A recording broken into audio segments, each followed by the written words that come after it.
은퇴를 퇴장이라고 생각하는 사람들이 많습니다. 그러나 이것은 잘못된 생각입니다. 은퇴는 새로운 시작입니다. 그것은 다양한 도전으로 이어질 수 있습니다. 두려워할 필요가 없습니다. 시작하기 늦은 나이라고 해서 포기하거나 자신을 제한하지 않고 자신의 꿈과 열정을 추구하는 것은 매우 소중한 일입니다. 중년이라는 단어에서 중자가 무거울 중인지 가운데 중자인지 간혹 헷갈릴 때가 있다. 중년은 감당해야 할 일이 많아 무거운 나이이기도 하고 긴 생애에서 딱 가운데 나이이기도 하다. 인생의 승부는 야구나 축구 경기와 같다. 대체로 경기 후반부에 승부가 판가름 난다. 운동선수의 성공 요소는 재능과 노력인데 일반 생활인도 마찬가지다. 초년운이 아무리 좋아도 중년운과 말년운과는 비교할 수 없다고 한다. 초년운은 부모운에 의해 좌우되고 중년 이후의 운은 자신의 결과물로 100% 자기 책임이다.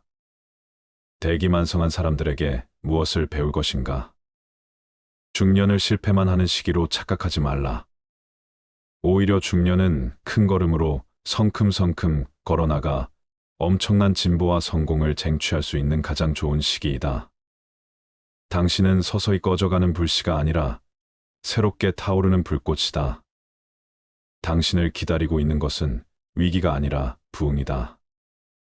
이제부터 가슴을 활짝 열고 자신감을 가져보자. 대기만성한 사람들에게는 공통적인 특징이 있다.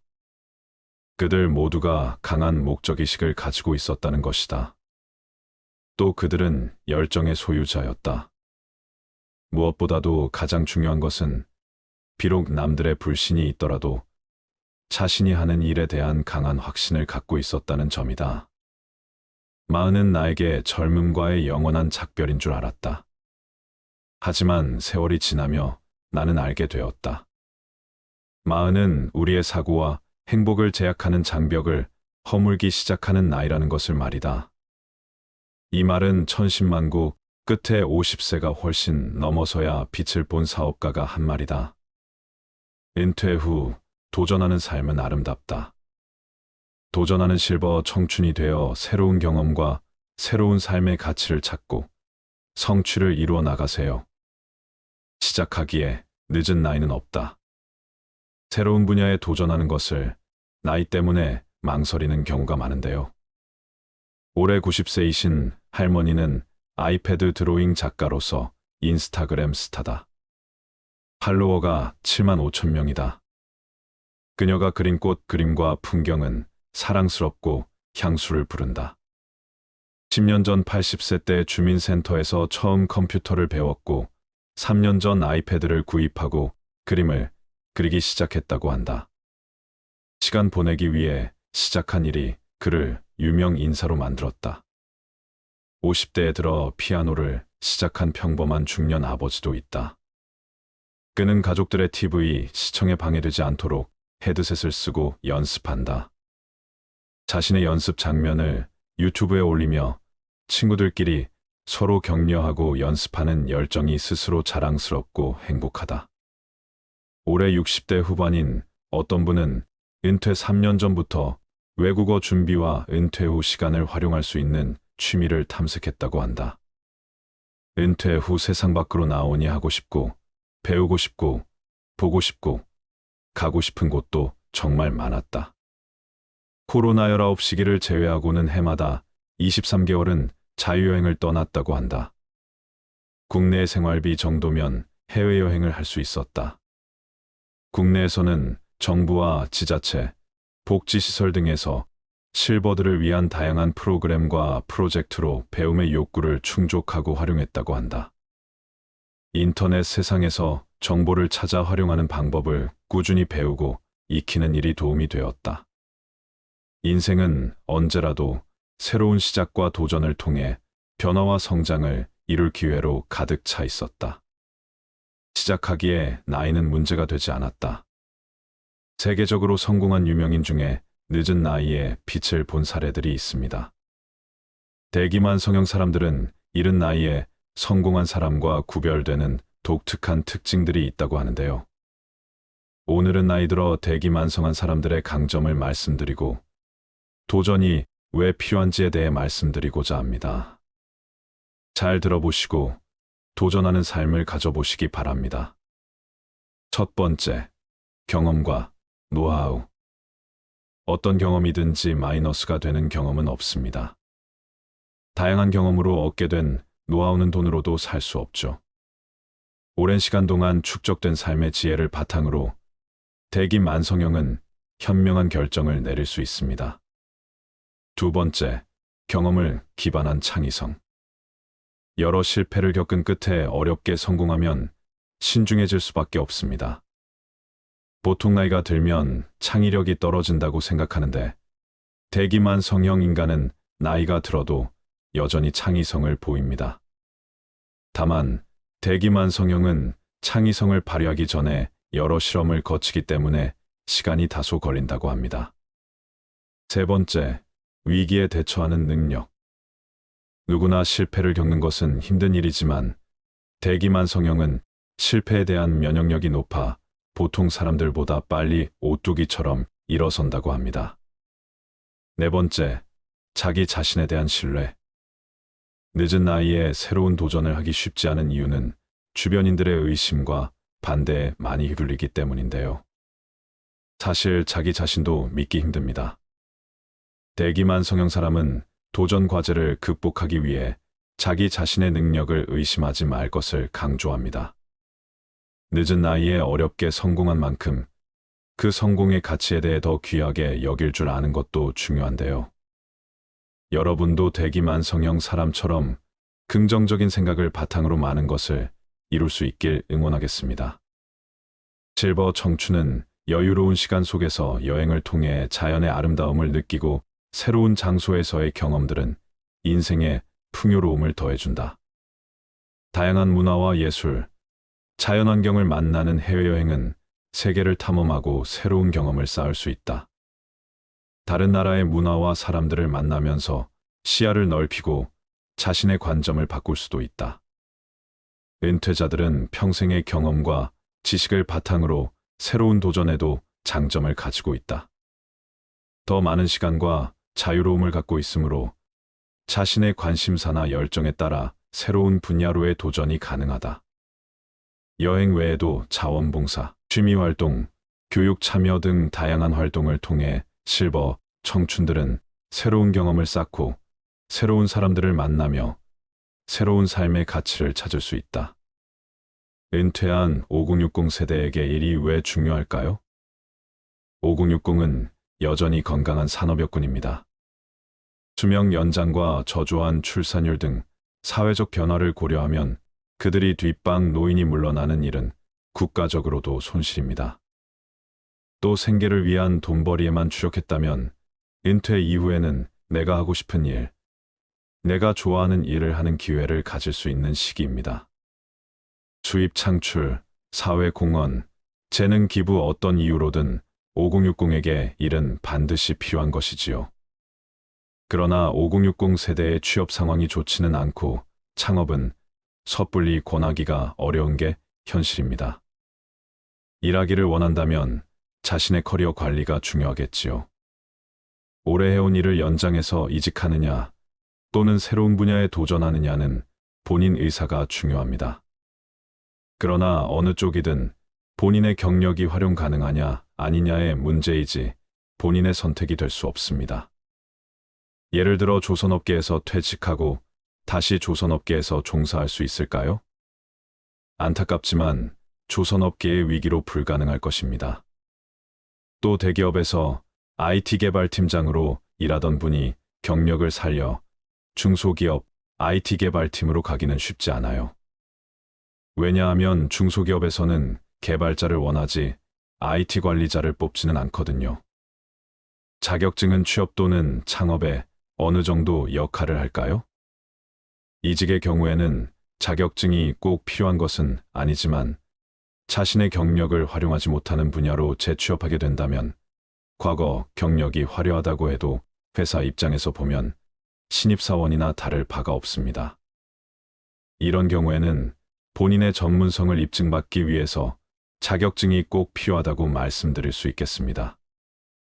5060에게 유망한 자격증이 있을까요?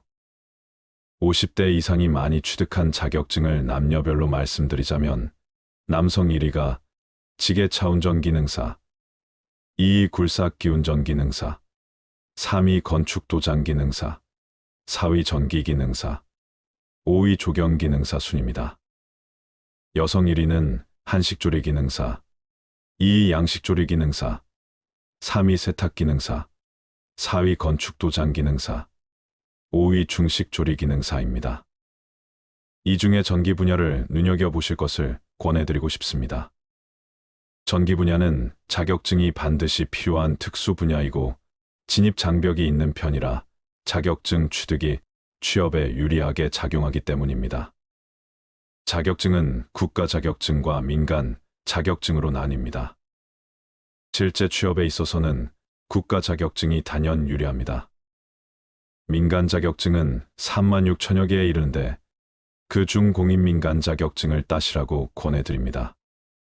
꼼꼼하게 확인하고 자신에게 맞는 자격증을 선택하시는 것이 우선입니다. 자신이 관심을 갖는 자격증이 있다면 취득 방법, 취업 시 업무의 내용과 강도, 근무 조건 등을 상세히 파악해 봐야 합니다. 가령 지게차 운전기능사 자격이 있어도 지게차가 있어야 취업이 되기도 합니다. 목돈을 들여 지게차를 구입하거나 취업을 포기하는 상황이 생길 수 있겠죠. 자격증 시험을 주관하는 기관에서 공개하는 업무 관련 내용 확인은 필수입니다. 다음은 관광통역 안내사 자격증으로 제2의 직업을 갖고 활동 중인 70세 남자분의 이야기입니다. 한번 들어보세요. 문화관광해설사로 활동 중인 70세 남성분은 대학 졸업 후 은행에 입사해 32년간 근무했습니다. 그는 첫 직장이자 유일한 직장이 IMF 외환 위기를 겪고 론스타에 매각되는 등 말년에 큰 일을 겪으면서 누구를 위해 일해야 하는가 하는 정체성 혼란이 찾아왔다고 합니다.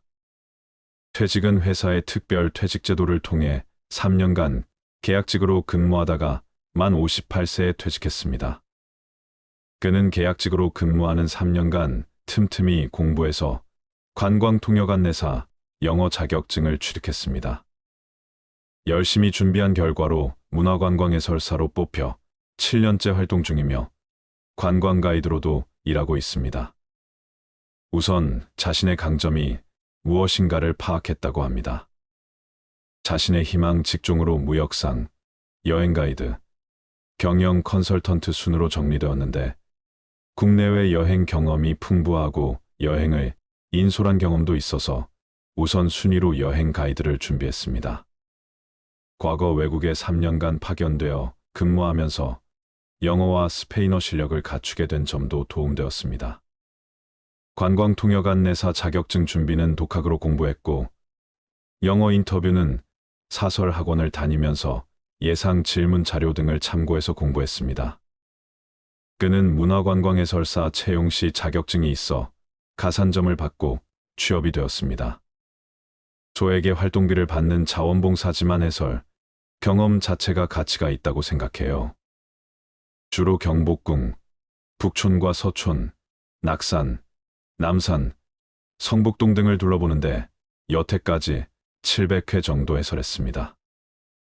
그중 60%가 외국인 대상으로 그들에게 우리나라의 문화유산을 소개하면서 보람을 느끼고 제 자신도 우리 문화유산을 더욱 좋아하게 되었어요. 그는 자신의 이야기를 2시간 동안 들어주는 대화 상대를 만날 수 있다는 점.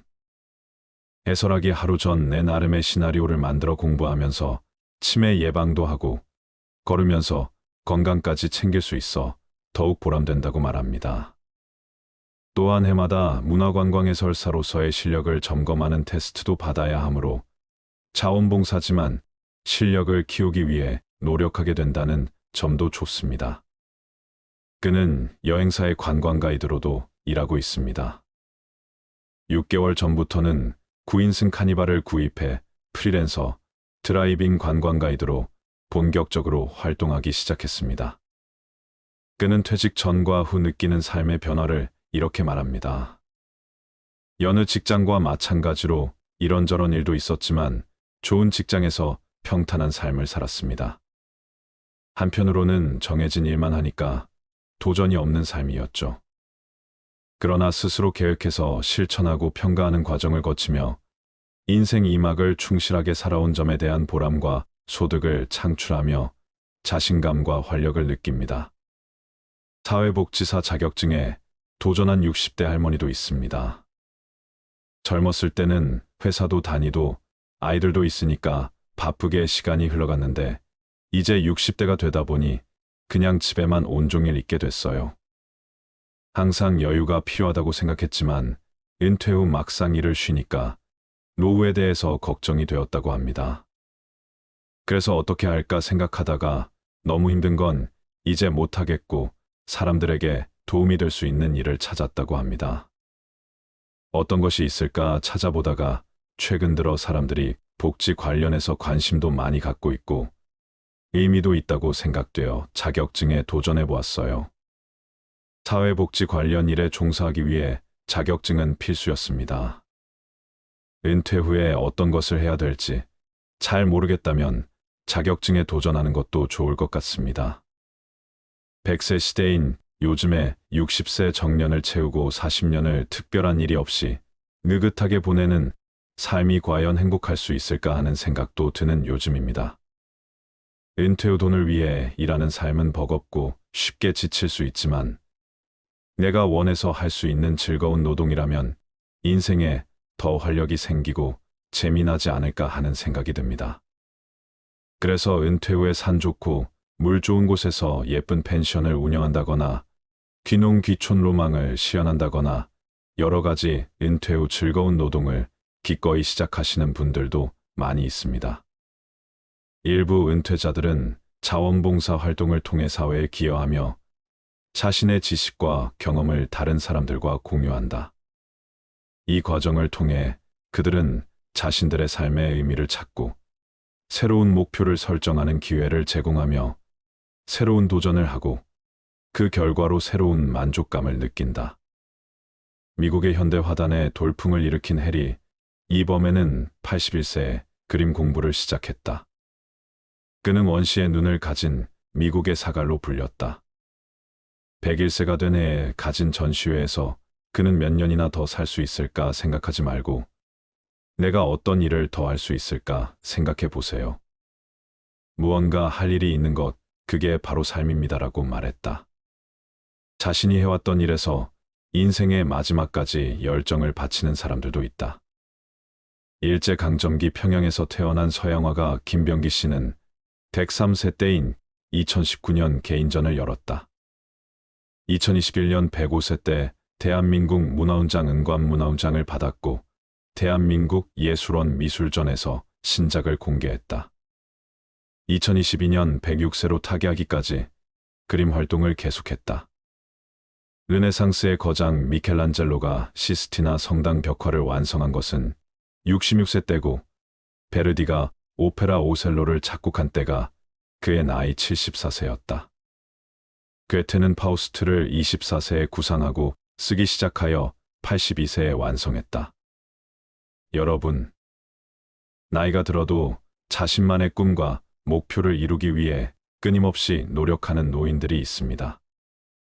어느 날 아침에 눈을 떠보니 이제 당신이 원했던 것들을 할 시간이 없다는 것을 깨닫는 순간이 올 것입니다. 그러니 지금 시작하세요. 이 말을 꼭 기억하시고 도전할 기회를 찾아보시기 바랍니다.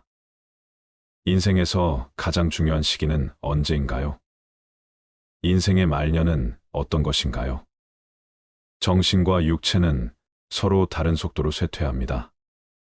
정신은 젊은이지만 육체는 급속도로 노화되지요. 나이 들어 거울을 들여다보면 이게 정말 나인가 의심되는 때가 한두 번이 아닙니다. 행복한 말년을 보내기 위해 중요한 것 중 하나는 시간 활용이라고 합니다. 우리가 일상에서 느끼는 행복감은 활동 시간을 매개로 하는 경우가 많기 때문이지요. 성공적인 노후는 평소의 시간 활용에 달려 있다고 해도 과언이 아닙니다. 가장 큰 행복감을 느낄 수 있는 활동은 어찌 보면 가족, 친구들과 함께 시간을 보내는 것이라고 할 수 있습니다. 가까운 지인이나 친구들과의 교제는 행복감을 느끼는데 특히 도움이 됩니다. 노년기에 친구들로부터 받는 정서적 안정과 지지는 가족으로부터의 정서적 지지 못지않기 때문이지요. 행복한 말년을 위해 가족, 친구, 지인들과 즐거운 활동 시간을 많이 가져보시길 바랍니다. 여러분, 말년은 인생의 종착지로 과거의 성취와 실패를 돌아보며 가장 지혜로운 시기가 아닐까 싶은데요.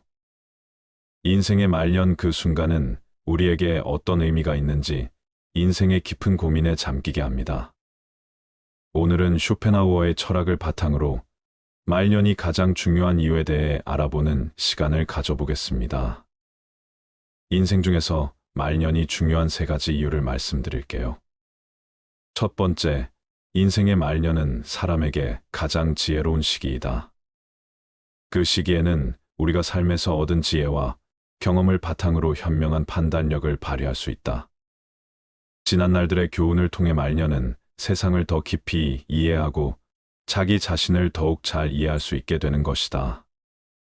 이는 우리의 삶의 지혜를 쌓아가는 보상이자 인생의 진정한 가치를 깨닫는 순간이 된다. 인생의 말년은 삶에서 얻은 지혜와 경험의 정점이다. 우리는 이때에 비로소 자기 자신과 세상을 내가 알던 것보다 더욱 깊이 이해하게 된다. 과거의 성공과 실패, 아픔과 기쁨을 돌아보며 우리는 더욱 현명한 판단력을 갖출 수 있게 되는 것이다. 나로부터 배운다는 말의 의미를 비로소 체감하게 되는 시기이다. 그동안 겪어온 모든 경험들은 우리에게 깨달음을 선사하며 삶의 의미와 목적을 명확하게 보여주는 계기가 된다. 인생의 말년은 단순히 나이가 들어감을 의미하고 체력이 떨어져서 쉬어야 한다는 의미가 아니다. 오히려 그 시기에 우리는 삶의 깊은 의미를 탐구하고 내면의 성장과 현명한 판단력을 통해 더욱 풍요로운 삶을 살아갈 수 있게 되는 것이다. 말년이라서 쌓아온 지혜와 경험을 토대로 새로운 통찰력을 얻을 수 있는 순간이자 인생에서 가장 지혜로운 시기라고 할 수 있다. 두 번째, 인생의 말년은 양보다 질이다. 말년은 우리에게 우선순위를 정할 것을 요구한다. 우리에게 주어진 시간은 유한하다. 시간과 에너지가 한정되어 있기 때문에 우리는 진정으로 중요한 가치와 목표에 더욱 집중할 필요가 있다. 가족, 사랑, 친구, 그리고 개인적인 성취와 같은 가장 의미 있는 것들에 더욱 가치를 두게 된다. 이를 통해 우리는 궁극적인 목표를 달성하고 인생의 질을 향상시킬 수 있게 된다. 말년에는 우리가 양적인 부분보다는 질적인 부분에 더욱 집중함으로써 우리의 삶을 더욱 의미 있게 만들고 풍요롭게 살아갈 수 있는 기회가 주어진다. 쓸데없는 인간관계는 정리하고 남은 시간을 소중한 사람들과 보내며 나를 위해 사용해야 하는 시기이다. 인생의 끝을 향해 우리가 향하고 있는 목표와 가치를 심각하게 고민하며 깊이 생각해 볼 수 있는 소중한 시간이라고 할 수 있다. 세 번째, 인생의 말년에 인생의 가치를 깨닫는다. 말년은 우리에게 유한성의 인식을 심어준다. 죽음의 임박을 인식하면서 우리는 삶의 한정성, 소중함을 더욱 깊이 느끼게 된다. 이러한 인식은 우리에게 감사의 마음을 심어주고 삶을 더욱 즐기는 방법을 배울 수 있게 한다. 말년은 우리에게 인간의 한계와 존재의 의미에 대한 고찰을 하게 해줌으로써 더 나은 내가 될 수 있게 해주는 것이다. 인생의 시간이 많을 때는 몰랐던 인생의 소중함을 느끼는 것을 통해 우리는 더욱 의미 있고 풍요로운 삶을 살아갈 수 있다. 그렇기에 우리는 이렇게 소중한 인생을 더욱더 잘 살아가기 위해 선택과 집중을 잘해야만 합니다. 나와 함께 있는 사람들은 나에게 영향을 끼친다라는 말이 있는데요. 말년의 소중한 삶을 위해 인간관계에서 반드시 잘라내야 하는 것 4가지에 대해 함께 알아보도록 하겠습니다. 첫째, 부정적인 영향을 잘라내라. 주변에는 부정적인 영향을 주는 사람들이 존재한다. 그들은 우리의 내면에서 긍정적인 빛을 희미하게 만든다. 우리는 자신의 복지와 평안을 위해 이들과의 인간관계를 제한하거나 끊어야 한다.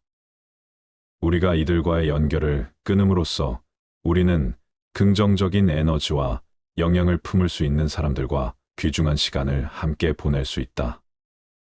그들은 우리를 격려하고 지지하며 성장과 발전을 도와줄 것이다.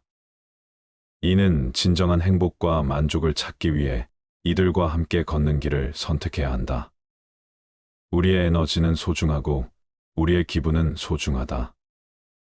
그래서 우리는 자신을 지키고 부정적인 영향을 주는 사람들과의 인연을 끊는 용기를 가져야 한다. 둘째, 인간관계의 무의미함을 끊어내라. 인생은 짧고 우리의 시간과 에너지는 한정되어 있다. 그러나 일부 인간관계는 해가 되지 않더라도 서로에게 진정한 의미나 가치를 가져오지 못한다. 이러한 무의미한 상호작용은 우리의 삶을 허비하고 소중한 시간과 에너지를 낭비하는 결과를 초래할 수 있다. 우리는 진정한 의미를 부여하고 싶다면 이러한 무의미한 관계를 끊고 의미 있는 인간관계에 초점을 맞춰야 한다. 진정한 의미를 찾기 위해서는 자신의 삶에 진시한 가치를 부여해야 한다. 우리는 자아를 깊이 탐구하고 우리의 열망과 가치에 맞는 인간관계를 구축해야 한다. 쇼펜하우어는 의미 없는 존재는 삶을 부정하는 것과 같다고 말했다. 우리는 의미 있는 존재로서의 인간관계를 추구해야 한다. 그것이 우리에게 진정한 만족과 행복을 선사할 것이다. 무의미한 상호작용은 우리의 삶을 허비하고 우리의 내면에서 장애물이 될 수 있다. 우리는 용기를 내어 이러한 관계를 끊고 의미 있는 상호작용을 추구해야 한다. 우리의 시간과 에너지는 소중하다. 그러므로 우리는 진정한 의미와 가치를 가진 소중한 인간관계를 찾아가야 한다. 무의미한 상호작용은 우리의 삶을 허비하고 진정한 의미와 가치를 찾는데 장애가 됨을 명심하라. 셋째, 독과 같은 관계를 끊어내라. 독과 같은 관계는 우리에게 해를 끼칠 수 있다. 상대방과의 상호작용이 우리에게 해로운 영향을 미치거나 우리의 성장과 발전을 방해한다면 이러한 독이 된 관계를 끊는 것이 필수적이다. 우리는 자신의 복지와 성장을 위해 독이 된 관계에서 벗어나야 한다. 쇼펜하우어는 다른 사람과의 관계는 우리의 삶을 결정짓는다고 말했다. 우리는 자신의 삶을 향상시키기 위해 독이 된 관계를 피해야 한다. 이러한 관계는 우리의 에너지를 흡수하고 우리를 지치게 만든다. 우리는 자아를 보호하고 우리 자신의 가치를 인정받는 관계를 선택해야 한다. 독이 된 관계는 우리의 성장과 발전을 방해한다. 우리는 자신의 잠재력을 시연하기 위해 독이 된 관계에서 벗어나야 한다. 우리는 용기를 내어 이러한 관계를 끊고 자신의 가치를 인정받을 수 있는 관계로 나아가야 한다. 이를 통해 우리는 진정한 자유와 행복을 찾을 수 있을 것이다. 우리는 자신의 복지와 성장을 위해 아무리 친하고 정이 남아있다 해서 독이 된 관계를 질질 끌기보다는 과감하게 끊는 것이 필요하다.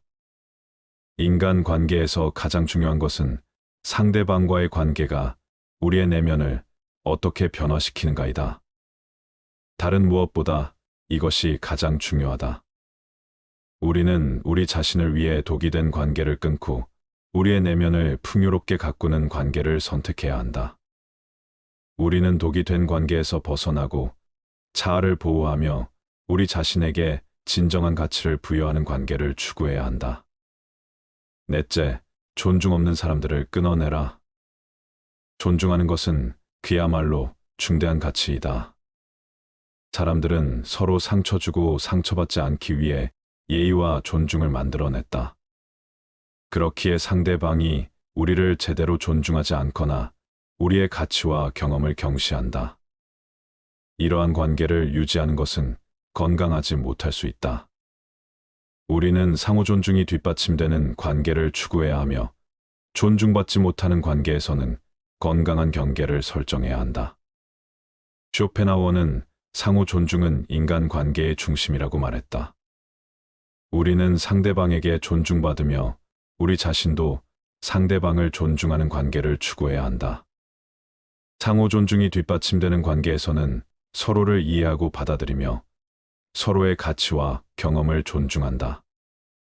상호 존중이 결여된 관계에서는 우리가 상처받고 지치게 된다. 우리는 건강한 관계를 유지하기 위해 존중받지 못하는 관계에서는 건강한 경계를 설정해야 한다. 우리는 용기를 내어 상대방에게 우리의 가치와 경험을 존중받을 권리가 있다고 말해야 한다. 우리는 존중받지 못하는 관계에서 벗어나야 한다. 상호 존중은 우리 자신의 존엄성을 지키는 것이다. 인간이라면 응당 지켜줘야 하는 일이지만 아쉽게도 인간 같지 않은 사람들로 인해 좀처럼 지켜지지 않는 일이 많다. 우리는 우리 자신을 위해 상호 존중이 결여된 관계에서 벗어나야 한다. 우리는 용기를 내어 상호 존중이 뒷받침되는 관계를 찾아가야 한다. 우리는 상호 존중이 뒷받침되는 관계를 추구해야 한다. 다음은 상호 존중이 되는 관계를 위해 지켜야 할 것에 대해 말씀드릴게요. 먼저 상대방을 존중하라. 상대방의 존엄성을 인정하는 것이야 말로 우리 자신의 존엄성을 지키는 길이다. 우리는 존중받고 인정받는 관계에서 자아를 보호하고 발전시킬 수 있다. 이를 통해 우리는 진정한 행복과 만족을 찾을 수 있기에 지금부터라도 존중하지 않는 사람과의 관계를 유지시키려고 애쓰지 마라. 아무한테나 친절하게 대하지 마라. 친절함이라는 것은 대체로 옳다. 친절한 태도로 먼저 대하게 되면 상대방의 태도도 대체로 친절해진다. 여기에는 조건이 있다. 상대방이 정상적인 사고를 가진 사람이어야 한다는 것이다. 나의 호의가 보통의 사람에게 전해진다면 기쁨으로 돌아올 수도 있지만 사람 같지도 않은 사람에게 전해지게 된다면 그들에게 무시당하고 그저 이용해 먹기 좋은 사람으로 보일 수 있다. 사람들에게 지나치고 관대하고 정이 많은 것은 장점이 아니다. 이렇게 행동하게 되면 상대방은 나를 얕잡아 보고 무례하게 행동하기 마련이다. 항상 내 선을 넘나들며 어디까지 선을 넘어도 되나를 계산하기 마련이다. 그렇기에 아무한테나 친절하게 대하기보다는 사람을 겪어보고 믿을 만한 사람에게만 친절한 태도로 대하라. 처음부터 모든 것을 퍼줄 필요가 전혀 없다. 만일 사람 같지 않은 사람이 있다면 과감하게 잘라버려라. 그런 사람에게 친절을 베풀어가며 친해지기보다는 나의 천성과 맞는 사람에게 더 많은 시간과 정성을 갖는 것이 차라리 이롭다는 것을 명심하라. 성공이라 함은 자신의 천성에 유리한 것은 적극적으로 취하고 천성에 어울리지 않는 것은 취하지 함으로써 만들어지는 법이다. 이렇게 행동한다 해서 다른 사람에게 매정한 사람으로 비춰질까 염려하며 전전긍긍하는 사람들이 있다. 하지만 인간의 본성은 원래 그러한 법이다. 인간 됨됨이가 서로 상반되는 사람들은 서로를 미워하는 법이고 누군가가 나를 질투하고 멸시하는 일은 흔하다. 그렇기에 그런 부정적인 감정에 큰 의미를 두지 마라. 남의 눈치를 볼 필요는 더더욱 없다. 남에게 인정받기 위해 머리 숙일 필요도 없거니와 남의 인정 같은 건 하나도 중요하지 않다. 세상을 살아가는 데 있어서 반드시 알아야 하는 것 중에 하나는 남의 이해를 받기 위해 자존심을 굽혀가며 눈치를 볼 필요가 전혀 없다는 사실이다. 행복의 본질적인 요소인 마음의 안정과 독립에 대해서는 다른 사람들이 어떻게 생각할까 하는 따위의 생각은 이익이 되기보다는 장애가 된다. 그러므로 사물의 참된 가치가 무엇인가를 숙고하여 올바르게 평가함으로써 다른 사람들의 견해에 대해 지나치게 민감한 반응을 억제해야 한다.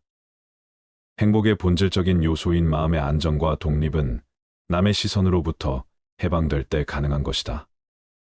어차피 이 세상을 살아가는 데 있어서 타인이 나를 어떻게 생각하는지는 굳이 신경 쓸 이유가 없다.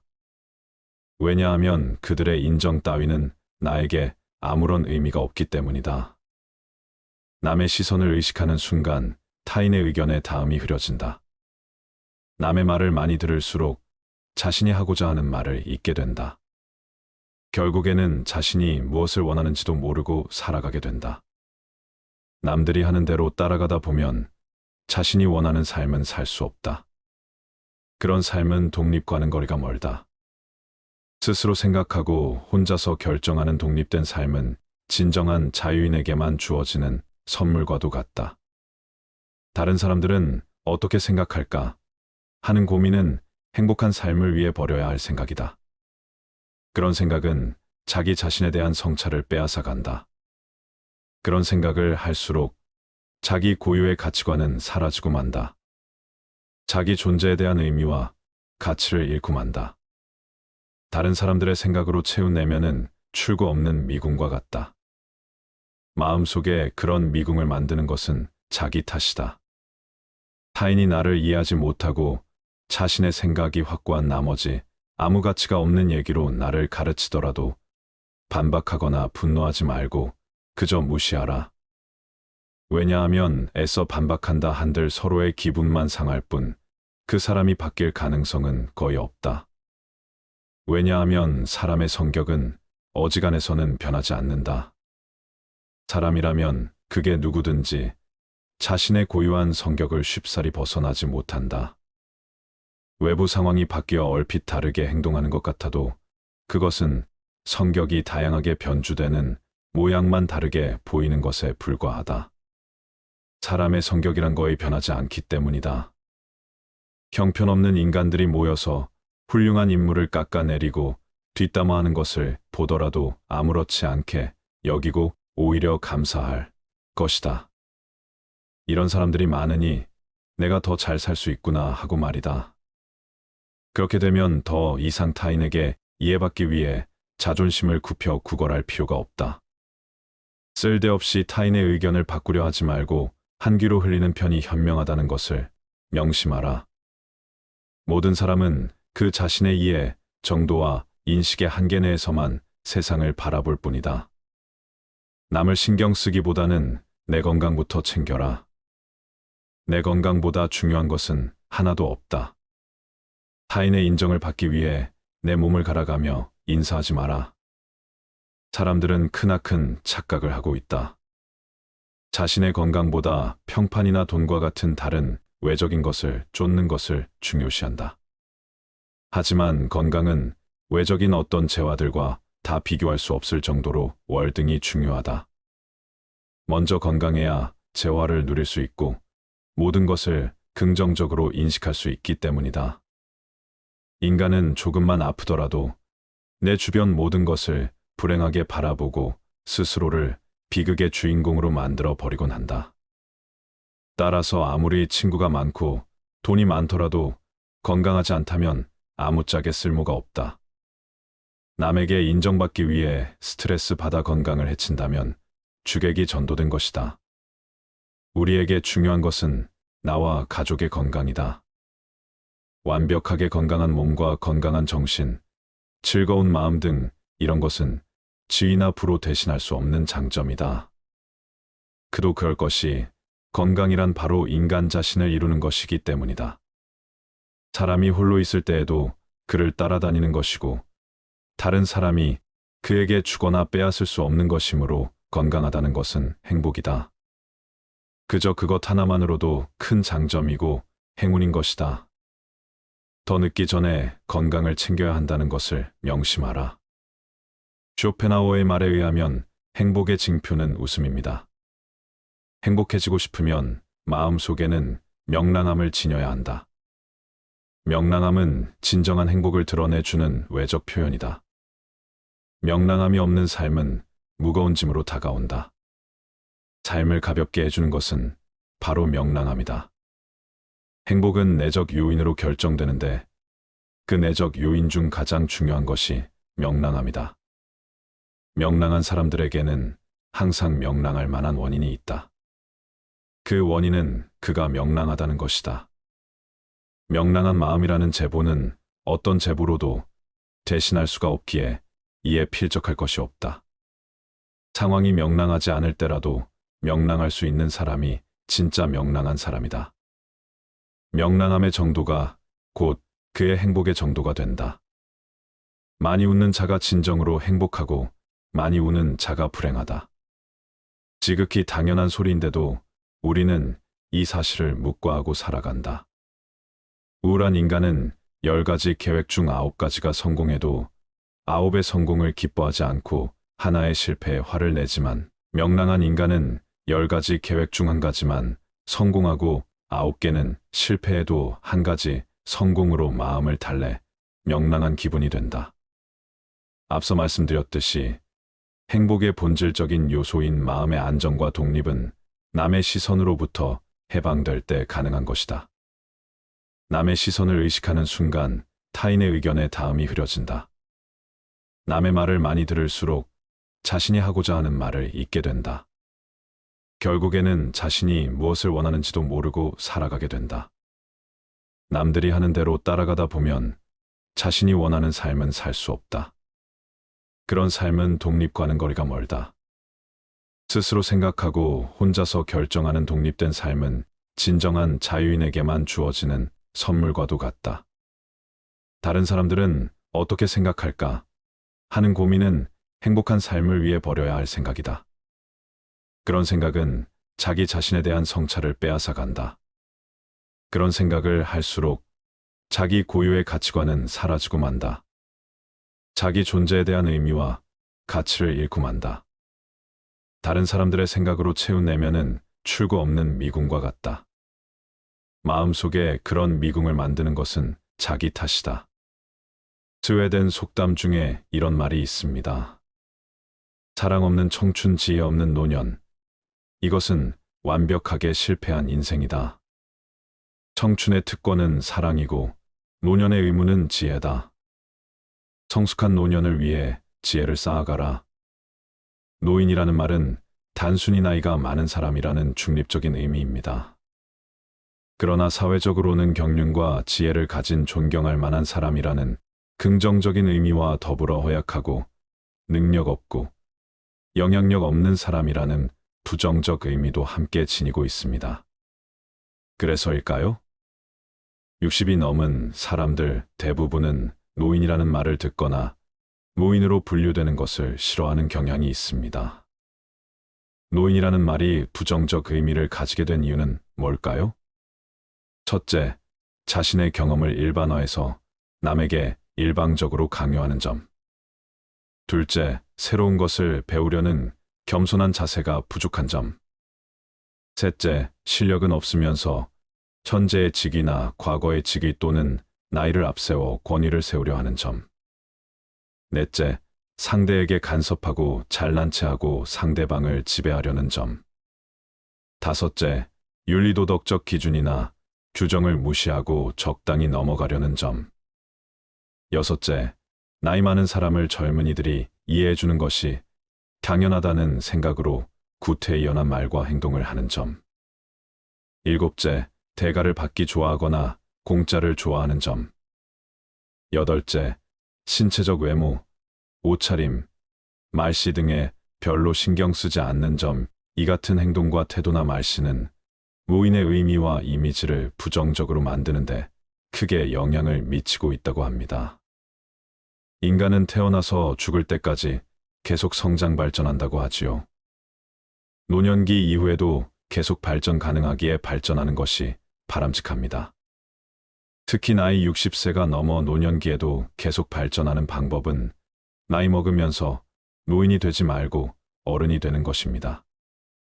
노인이 아닌 어른이 되기 위해서는 행동과 태도를 변화시키는 개인적 노력이 있어야 합니다.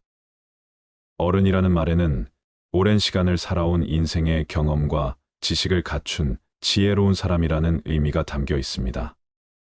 유명한 심리학자 에릭슨은 노년기에 갖추어야 할 덕성은 지혜라고 주장했다.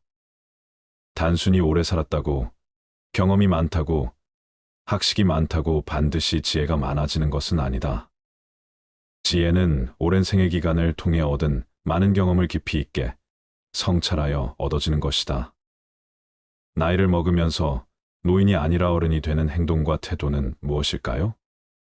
첫째, 자신의 인생 경험에서 얻은 교훈으로 상대방에게 겸손하게 조언하고 젊은 세대를 진정으로 멘토링할 수 있는 태도를 가지는 것. 둘째, 겸손한 자세로 적극적으로 배우려는 태도로 자기의 직위나 역할에 맞는 새로운 지식을 갖추려고 노력할 것. 셋째, 윤리도덕적 기준이나 규정을 지키려 노력하고 모범을 보일 것. 넷째, 나이를 앞세워 변명하지 말고 젊은이들을 이해하는 태도를 가질 것. 다섯째, 이웃과 사회에 봉사하고 베푸는 태도를 가질 것. 여섯째, 보다 장기적 안목으로 후배와 후손 그리고 사회 발전을 생각하는 태도를 가질 것. 일곱째, 가능하면 외모도 가꾸고 단정한 옷차림을 갖출 것. 인생 100세 시대의 60세 이후 부정적 노인의 이미지로 지금까지 살아온 인생의 절반을 더 산다는 것은 자신과 가족과 사회에서 자신을 소외시켜 장수가 재앙이 될 가능성을 높여줄 뿐입니다. 인간적으로 성숙해지는 방법은 어떤 것이 있을까요? 젊었을 때는 나이가 많아지면 저절로 성숙해지는 줄 알았는데 성숙해지는 일도 참 쉽지 않은 것 같습니다. 성숙한 어른이 되기 위해 절제해야 할 5가지 방법을 알려드리겠습니다. 첫 번째는 눈치 없이 떠드는 행동입니다. 얼마 전만 해도 노인이 존중받는 시대였습니다. 그러나 이젠 나이는 숫자에 불과하고 노인이 큰 소리를 내면 대우받지 못하는 시대입니다. 식당에서 밥을 먹거나 지하철을 타보면 시끄럽게 통화하거나 목소리가 큰 노인들이 보입니다. 주변에서 따가운 시선을 보내도 아는지 모르는지 부끄러운 줄을 모릅니다.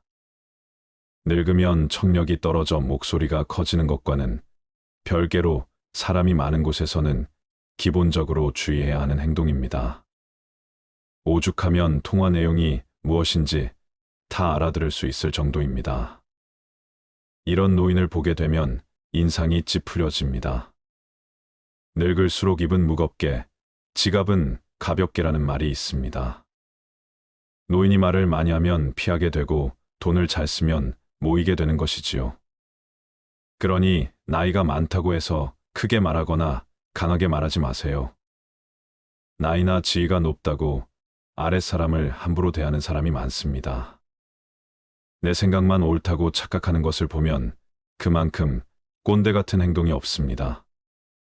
고집스럽고 자기 생각을 강요하는 노인만큼 추한 것이 없습니다. 성숙함과 나이는 비례하지 않습니다.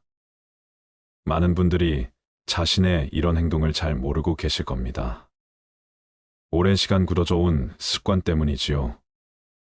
내 행동이 배우자나 자식, 그리고 타인에게 상처를 주는 것은 아닌지 돌아보는 시간을 가져보세요.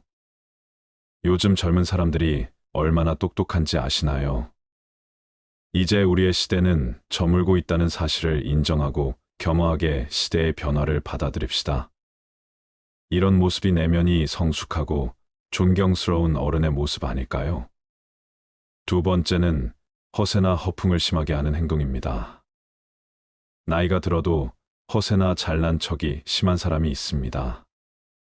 기분 좋으라고 맞장구를 쳐주면 밤을 새워 말할 것 같은 모습이 가관입니다.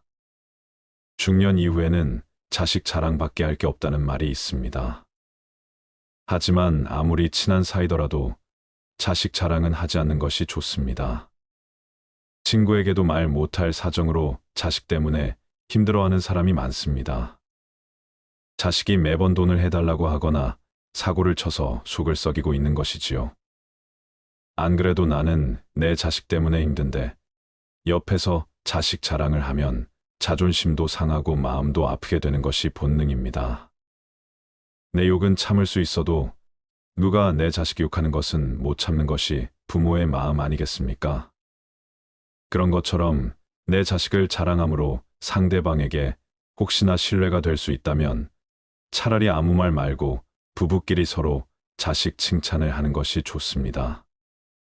제 주위에 만날 때만 다 자식 자랑하는 사람이 있었는데요. 오랜만에 소식을 들어보니 친한 사람들과 멀어졌다고 하더라고요.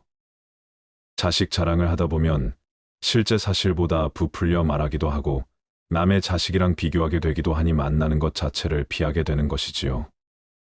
근데 사실 과하게 자랑하는 사람을 잘 보면 오히려 별 볼 일 없는 사람일 가능성이 큽니다. 채워지지 않는 것을 허세나 허풍으로 채우려는 심리 때문입니다. 내가 부족한 사람인 것을 인정하지 않고 감추기 급급한 데서 나오는 허세입니다. 이미 많은 것을 이룬 사람은 자랑하지 않더라도 허세를 부리지 않더라도 주위에서 다 알고 있습니다. 자연스럽게 그런 기운이 흘러나오기 때문이죠. 그리고 자신을 낮추고 남을 높이는 행동을 합니다. 겸손과 배려가 오히려 그 사람을 멋지게 만들어 줍니다. 여러분은 이 둘 중에 어떤 사람이신가요? 나이가 들수록 허세나 허풍은 그 사람을 초라하게 만듭니다. 이렇게 추하게 늙는 것보다 차라리 현실을 인정하고 처지에 맞게 행동하는 것이 진정 지혜로운 사람입니다. 세 번째는 편견을 가지고 사람을 판단하는 행동입니다. 누군가에게 소문을 듣거나 생각만을 가지고 타인에게 낙인을 찍는 사람이 있습니다. 심할 경우 한 가지 모습만 보고도 이 사람은 나쁜 사람이라고 단정짓기도 합니다.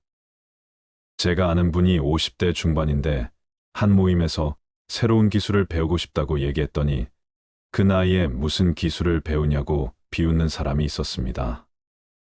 그냥 하던 일이나 하라고 하면서요. 근데 이분이 포기하지 않고 꾸준히 하더니 5년 만에 어느 정도 인정받는 전문가가 된 모습을 보면서 저는 앞으로 정말 내 생각이나 편견으로 사람을 판단하지 말자고 다짐했습니다. 사람은 기본적으로 자신의 경험을 토대로 말하곤 하는데요. 그래서 이 사람은 이럴 것이다, 저 사람은 저럴 것이다 판단하게 되는 것 같습니다. 물론 누군가를 걱정해서 하는 말일 수도 있지만 성숙한 어른이 되기 위해서는 단정하지 말고 내 생각은 이렇다 정도로만 대화하는 것이 바른 행동이라고 할 수 있겠습니다. 네 번째는 외모를 가꾸지 않는 행동입니다. 나이 들어 누가 알아준다고 외모를 꾸미냐 하는 분들이 있으실 겁니다. 하지만 요즘 세상은 외모도 경쟁력이고 자산이라고 합니다. 내면만큼이나 외모도 중요한 세상이 되었다는 사실을 우리는 알아야 합니다. 같은 50대, 60대라도 선크림이라도 바른 사람이 훨씬 더 젊어 보인다는 연구 결과가 있는데요. 그래서 동창회나 친구들을 만났을 때 같은 아이인데도 늙지 않은 친구들을 볼 수 있을 겁니다. 그렇게 현재 친구의 모습과 나를 비교하며 자존감이 낮아지는 분들을 많이 봤습니다. 지난 날을 후회하기보다 지금부터라도 어느 정도 관리를 해주시면 더욱 빛나는 인생이 여러분을 기다릴 겁니다. 노인이 될수록 사람은 게을러지기 마련인데요. 이미 굳어버린 생활 습관이나 관리하는 습관을 만들고 고치려면 노력이 필요한 것이 사실입니다. 참 아름답게 늙어간다, 늙을수록 매력있다, 늙으니까 중환멋이 있다라는 말들을 듣기만 해도 기분이 좋아지는데요. 나이를 먹을수록 언제나 우아하고 밝은 인상으로 호감을 주는 사람이 있는 반면에 말 걸기가 어렵고 괴팍해 보이는 인상을 가진 사람이 있습니다. 다섯 번째는 술 먹고 여러 사람을 피곤하게 만드는 행동입니다. 좋은 사람들과 기분 좋게 한잔하는 것은 권장하고 싶습니다. 그러나 사람들은 항상 술 먹고 실수를 하기 마련입니다. 술을 마시고 취해서 종업원에게 반말을 한다던가 같이 술 마시는 일행에게 욕설을 한다던가 하는 행동은 미성숙한 어른 꼰대로 보이기 쉽상입니다. 예전에 한 가게에서 취객이 행패를 부려 주변 사람에게 피해를 준 뉴스를 본 적이 있으실 텐데요. 술에 취해 내 생각을 옆 사람에게 강요하거나 함부로 말하는 사람이 내가 아닌지 돌아볼 필요가 있습니다. 우울증과 치매 없는 노년기 보내려면 어떻게 해야 할까요? 마음과 몸이 건강한 노년기를 보내기 위한 5가지 실천 방법을 말씀드릴게요. 첫째, 자신의 건강 상태를 잘 알기. 몸과 마음은 따로 떨어져 있지 않다. 특히 노년기의 신체적인 질병이나 손상은 큰 낙담으로 이어져 우울해지기 쉽다. 노년기에는 신체 건강이 자연스럽게 유지되지 않기 때문에 신체 건강을 유지하는 노력이 이전 시기에 비해 더 필요하다. 그러려면 병원을 더 자주 찾고 혈압, 당뇨, 고지혈증 등과 같은 신체 건강 이상을 관리하는 것이 중요하다. 주기적으로 건강검진을 받고 질병의 예방과 조기 진단을 위해 의사와 상담하는 것이 무엇보다 중요하다. 두 번째, 건강한 식단 유지. 먹는 것이 곧 나 자신이다라는 말이 있다. 몸에 좋지 않은 한 끼의 해로운 식사가 바로 동맥에 손상을 끼치고 몸에 이로운 한 끼 식사로 신체는 이 손상을 복구한다. 일본의 오키나와 이탈리아의 사르데냐는 100세 이상인 사람이 많은 장수마을이다. 이들은 육류와 설탕을 적게 먹고 채소와 콩, 통곡물 등 신선식품을 더 많이 먹는 장수 식단으로 식사를 한다. 장수 연구에서는 되도록 적게 먹는 영양실조 없는 열량 제한이 장수로 이어진다고 하니 일주일에 일은 열량을 평소보다 75%로 줄인 식사를 하는 것도 바람직하다. 세 번째, 운동으로 땀 흘리기. 65세 이상 노인 중 10%만 운동을 한다는 통계가 있다. 운동은 우리 몸에서 에너지 생산량과 근력을 늘리고 심장과 폐, 혈관을 더 건강하게 하고 몸을 튼튼하게 한다. 하루에 15분 정도 뛰기만 해도 심장병 같은 질병으로 인한 사망이 45% 줄어든다. 건강을 유지하는 운동으로는 인터벌 트레이닝이 권장된다. 지금 당장 자리에서 일어나서 뛰어보자. 달리기나 뜀뛰기를 한 다음 숨 고르기를 한다면 건강한 수명이 몇 년 더 늘어날 것이다. 가능하다면 유산소 운동, 근력 운동, 스트레칭을 함께하는 것이 바람직하다. 네 번째, 사회활동을 적극적으로 유지하기. 가족과 친구, 이웃과의 사회적 관계를 유지하고 관심사를 공유하며 사회적 활동에 참여하는 것은 노년기의 인지 기능과 정신 건강에 긍정적인 영향을 준다. 새로운 취미나 관심사를 개발해 정신적으로 자극적인 활동을 지속적으로 수행하는 것이 중요하다. 악기 배우기, 노래 배우기, 정원 가꾸기, 글쓰기 등 여러 분야에서 자신에게 맞는 활동을 찾아 배우고 취미 생활을 한다면 우울증과 치매 발생 가능성은 줄어들 것이다. 공자가 말하길 노년기는 성숙한 시기로 어린 시절에 비해 더욱 현명해지기 때문에 더 진취적으로 생각해야 한다고 했다. 오래 살아도 새로운 것을 배울 수 있다며 끊임없이 배우는 것이 중요하다고 강조했다. 다섯 번째, 스트레스 관리하고 정신건강 유지하기. 스트레스란 자신이 통제할 수 없는 일직장이나 인간관계에 문제가 생겼을 때 느끼는 갈등 상황이다. 사실 우리 인생은 스트레스로 가득하다. 가장 좋은 일도 때론 스트레스가 된다. 세상에 공짜는 없기 때문이다. 만성 스트레스는 면역 기능을 떨어뜨리고 소화장애뿐 아니라 당뇨병, 심장병, 암에 악영향을 끼친다. 또한 분노, 우울, 불면 등 정신장애를 일으키고 노화를 가속해 치매 발생률도 높인다. 잘 될 것이라고 마음속으로 생각하면 실제로 이루어진다. 낙관적이고 태평하고 만족하는 사람들이 더 건강하고 오래 산다고 한다. 매일 살아가는 삶의 태도가 긍정적이라면 가장 훌륭한 스트레스 해소법이 된다. 매일 감사의 일기를 쓰는 사람들은 그렇지 않은 사람들에 비해서 더 긍정적이며 목표로 정한 일을 더 잘 해내고 자신의 인생에 만족하는 것으로 나타났다. 하루가 지나면 잠자리에 누워 아무리 사소한 일이라도 감사하는 마음이 드는 일을 찾아보자. 지난 수천 년간 여러 종교에서 권한 명상도 훌륭한 스트레스 해소법이다. 인도 요가, 중국의 태극권, 우리나라의 단전호흡 등 신체 운동과 결합된 명상법도 훌륭한 스트레스 해소법이다.